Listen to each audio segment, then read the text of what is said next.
Halo teman-teman, kembali lagi bersama Miran dalam video mengenai perilaku wisatawan. Nah, kali ini kita akan membahas mengenai peran emosi dalam pengalaman wisata dan loyalitas pelanggan. Nah, kita akan membahas mengenai dampak emosi pada pengalaman wisatawan, emosi sebagai faktor pendorong loyalitas, dan juga strategi meningkatkan pengalaman emosional. Nah, kita akan membahas mengenai peran emosi terlebih dahulu. Emosi adalah salah satu bentuk yang timbul dari perilaku. Emosi dalam konteks pariwisata adalah kondisi yang dirasakan oleh wisatawan saat bepergian ke tempat wisata. Hal itu mencakup perjalanan ke sebuah destinasi dan perasaan yang dirasakan saat perjalanan serta setelah perjalanan. Peran emosi ini mempengaruhi pengalaman wisatawan selama perjalanan, karena jika mereka merasa puas akan hal yang didapatkan selama perjalanan wisata, dia akan lebih baik tertarik untuk mencoba lagi dan mempengaruhi loyalitas yang lebih lagi untuk mendapatkan emosi itu lagi atau bahkan lebih. Yang pertama adalah dampak emosi pada pengalaman wisatawan. Nah, di sini terdapat interaksi layanan, bagaimana keramahan staf, seperti keadaan yang dibuat oleh staf yang membuat para wisatawan merasa aman, dimulai dari hal kecil yaitu senyum, sapa, dan juga memperhatikan mereka atau lebih peka akan keinginan dan kebutuhan mereka, seperti saat mereka ingin berbelanja, ditambahkan waktunya. Nah, terdapat juga kualitas layanan. Pelayanan yang selalu sedia setiap kali wisatawan membutuhkan, dan pengalaman unik dapat menciptakan emosi positif seperti mengajak mereka untuk mencoba makanan tradisional dari daerah yang dikunjungi. Terdapat juga lingkungan fisik, di mana pengaruh suasana tempat, arsitektur, musik, dan juga pencahayaan dalam membangkitkan emosi wisatawan. Lingkungan fisik juga mempengaruhi emosi karena ada kesan tersendiri ketika berkunjung ke tempat tersebut. Berikut contohnya.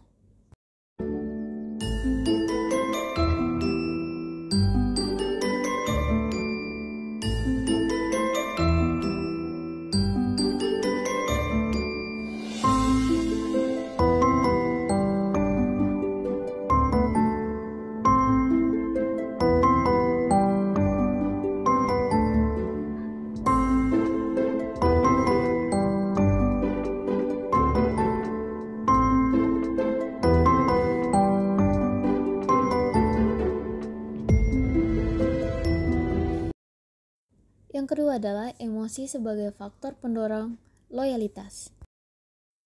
Terdapat memori dan kenangan. Emosi positif dapat memperkuat ingatan tentang pengalaman wisata dan mendorong kunjungan kembali. Dan juga terdapat keterikatan emosional. Hubungan emosional dengan destinasi atau brand dapat membuat wisatawan menjadi pelanggan setia. Yang ketiga adalah strategi meningkatkan pengalaman emosional. Nah, di sini terdapat personalisasi layanan dan kejutan yang tidak terduga untuk meningkatkan keterlibatan emosional. Contoh, selalu memanggil mereka dengan nama mereka atau memberikan rekomendasi aktivitas yang bagus. Juga terdapat penciptaan pengalaman yang otentik dan berkesan, misalnya melalui storytelling. Contoh menceritakan kegiatan dan hal-hal mengenai tempat tersebut. Mungkin lebih baiknya adalah general informasi. Contoh kalimatnya adalah pulau atau tempat tersebut terkenal dengan apa, pekerjaan masyarakatnya sehari-hari apa, makanan tradisionalnya apa, atau menjelaskan dengan sebenarnya bahwa tempat tersebut kekurangan apa, atau masalah apa yang paling diperhatikan dan dirasa belum aman oleh masyarakat. Nah, kita masuk pada contoh kasus untuk materi ini.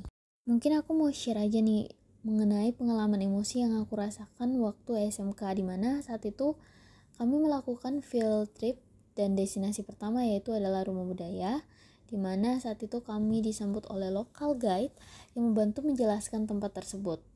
Destinasi ini sebenarnya adalah milik salah satu pater di Sumba, yaitu Pater Robert. Pada saat kami sampai, kami disambut dengan baik dan dijelaskan detail informasi oleh bapak tersebut. Kita juga mencoba dan diajak untuk melihat foto Pater Robert, mengunjungi banyak rumah adat, dan juga kita diajak untuk melihat salah satu rumah di mana terdapat foto para orang yang telah membawa agama Katolik di Sumba. Bapak tersebut bercerita dan juga menjawab semua pertanyaan yang ditanyakan, serta memberi banyak informasi tanpa ditanya.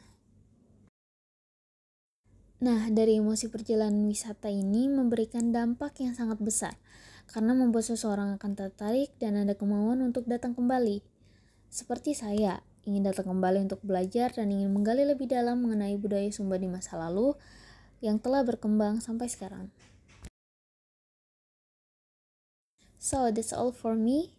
Thanks for watching.